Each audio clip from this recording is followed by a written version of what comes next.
दीपावली त्यौहार बहुत नज़दीक है और त्योहारों के साथ मार्केट में रौनक लगातार बढ़ती जा रही है।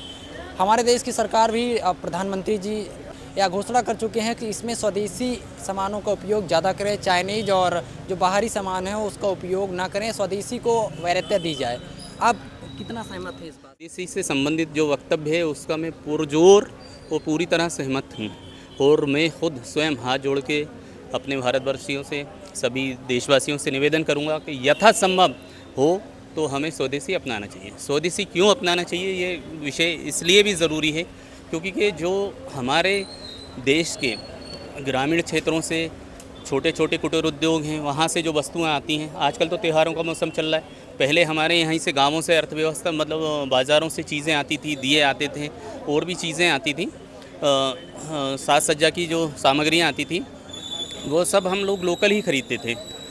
आज जैसे ही विश्व का बाज़ार खुल गया है, अब बाहर से ये चीज़ें आयातित होती हैं, तो उसका दुष्परिणाम एक तो ये है कि वो विधि विधान के अनुसार एक तो निर्मित नहीं होती हैं। भारत में जो चीज़ें निर्मित होती थी वो प्रकृति के अनुरूप बनी होती थी, जैसे मिट्टी के दिए होते थे। आजकल के लिए मिट्टी के या और भी चीज़ों से, पदार्थों से मिलके आती हैं। दूसरी चीज़ ये है कि आज हम कोई भी चीज़ विदेशी खरीदते हैं तो हमारा कुछ ना कुछ अंश तो भारत का बाहर जा रहा है, जो कि कहीं ना कहीं हमारे लिए ही नुकसानदायक है। आज देखें, अमेरिका ने हम पर टैरिफ लगा दिया है, तो उसका एक ही उपाय है वो कि हम स्वदेशी अपनाएं, हम अपने व्यवहार में भी स्वदेशी लाएं और आसपास के जो हमारा लोकल फॉर ग्लोबल वाला जो फार्मूला है हम उसको इस्तेमाल करें। जी चलिए और लोगों से बात कर लेते हैं। आपका क्या नाम है भैया? मैं डॉक्टर नितिन वटी।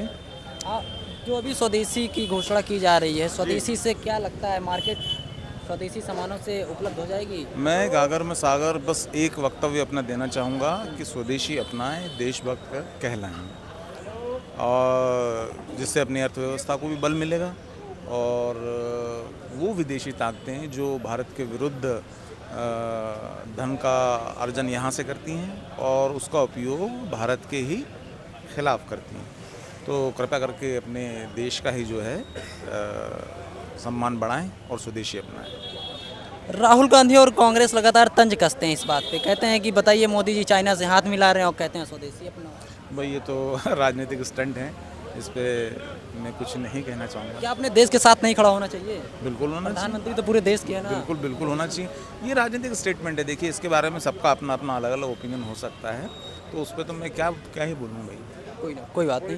क्या सोचते हैं भैया? स्वदेशी एक देश की नींव है और उन्नति में बहुत बड़ी भागीदारी निभा सकती है।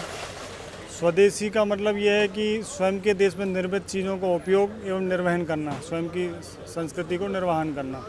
स्वदेशी हर चीज़ से जुड़ी हुई है, जो हम दैनिक चीज़ें हम उपयोग करते हैं और जो हमारे देश में निर्मित होती है वो हम यहीं उपयोग करते हैं, जिससे देश की इकोनॉमी को फ़ायदा होता है और जो देश का विकास के लिए, आगे डेवलपमेंट के लिए बहुत फ़ायदेमंद है। इसलिए स्वदेशी की मांग जो पहले बढ़ी थी, अभी कोरोना के बाद से, जैसे मोदी जी ने बोला था, माननीय प्रधानमंत्री जी ने, कि लोकल फॉर वोकल, वो इसीलिए दिया था कि जो जहाँ का उत्पाद है वहाँ उत्पन्न होता है, उसका कंजप्शन भी वहीं हो, तो वहाँ के लोगों को फ़ायदा मिलेगा डायरेक्ट इनडायरेक्टली और वहाँ की इकोनॉमी बढ़ेगी और जिससे देश मजबूत होगा। तो देश को अगर बचाना है तो स्वदेशी तो अपनाना होगा। जो त्यौहार हैं, त्योहारों पर लगातार सामानों की खपत बहुत ज़्यादा हो जाती है, तो जैसे आजकल तो सजावट के लिए घरों में तमाम झालर है, लाइट की चीज़ें आ गई हैं, बहुत सारा माल चाइना से ही आता है। क्या लोग बच पाएंगे इससे? हाँ, ये बात सही है। चाइना से माल बीच में काफ़ी आया, लेकिन अब धीरे धीरे लोग समझने लग गए हैं चाइना में, इसलिए क्योंकि उनके पास एक टेक्नोलॉजी है और वो चीज़ कहीं कुछ सस्ती पड़ती है, जो चीज़ इसलिए जोड़ दिया जा रहा है स्वदेशी से कि वो चीज़ जब यहीं बनने लग जाएगी तो उससे कम कीमत में यहीं उपलब्ध होगी, इसलिए आवश्यक है स्वदेशी। आवश्यक है चीज़ स्वदेशी अपनाना।